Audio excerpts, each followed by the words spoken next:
Hello, আপনাদেরও কি আমার মতো একই অবস্থা? ঘরের যে কোনো জিনিসই ফেলতে ইচ্ছা করে না, মনে হয় এটা দিয়ে এটা বানাবো, এটা দিয়ে ওটা বানাবো। এইরকম করে জমাতে জমাতে যে আমার ঘরে কত জিনিস জমা হয়েছে, এবং আমার মা শুধু রাগ করে, মানে ঘরটা আবর্জনা দিয়ে ভরে ফেলছি এগুলা বলে। তো আমিও সময় পাই না আসলে এগুলো করতে, ফোনের স্টোরেজ কম থাকে, সব কিছু মিলিয়ে হয়ে ওঠে না। তবে এই বোর্ডটা আমি প্রায় 1 বছর ধরে সংরক্ষণ করে রেখেছিলাম, আমি একটা হোম ডেকোরের জিনিস বানাবো বলে। তো আজকে সময় এসেছে। তো এই বোর্ডটি একটি কেকের বোর্ড ছিল, আপনারা হয়তো শুরুতে দেখেই বুঝতে পেরেছেন। এবং উপরে যে বোর্ডটা ইউজ করলাম সেটা হচ্ছে একটা মিষ্টির বক্স ছিল। তো সেখান থেকে আমি কেটে ইটের মতো একটা শেপ দিয়ে এটাকে এই বোর্ডের সাথে লাগিয়ে নিয়েছি। এরপর আমি একটা টিস্যু দিয়ে এই গ্লুটা পানিতে মিশিয়ে পাতলা করে তারপর টিস্যুটা এটার উপরে লাগিয়ে দিব, তাহলে একটা অন্যরকম ভাইব চলে আসবে। এই কাজটা শুরু করার আগে আমি নিজেও ভাবতে পারিনি কাজটার আউটকাম এতটা সুন্দর হবে।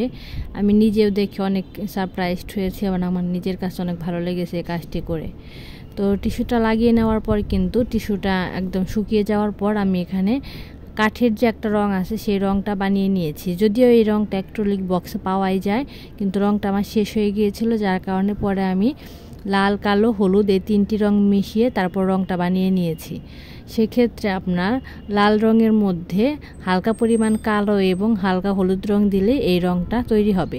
আমি অন্য কোনো ভিডিওতে আপনাদের রংটা তৈরি করে দেখাবো। তো সেই রংটা শুকানোর পর আমার এখন যে ফাঁকা জায়গাগুলো ছিল সেখানে কালো কালার দিয়ে বর্ডার করে নিয়েছি, তাহলে পুরোপুরি একটা ইটের ভাইব আসবে। এরপর আমি সুপার ক্লে নিয়েছি। এই ক্লেটা কিন্তু আমার পেজেরই, আপনারাও পেয়ে যাবেন 100 বা 110 টাকা করে।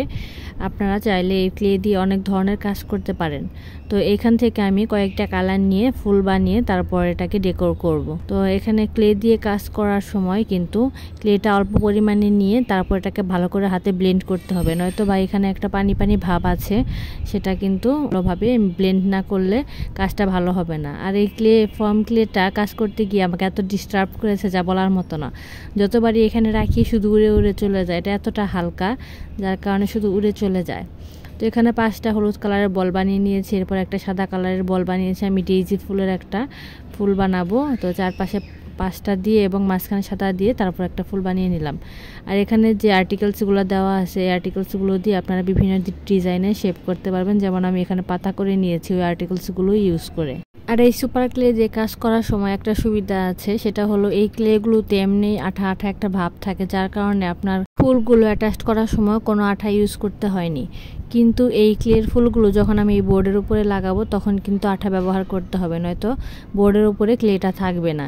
প্রথমে আমি অল্প কয়েকটা ফুল দিয়ে ডেকোর করে নিয়েছিলাম, পরে দেখলাম ফাঁকা ফাঁকা লাগে, পরে আরও কয়েকটা ফুল বানিয়ে সেটাকে সাজিয়েছিলাম, সেটা আপনাদের দেখাতে পারিনি।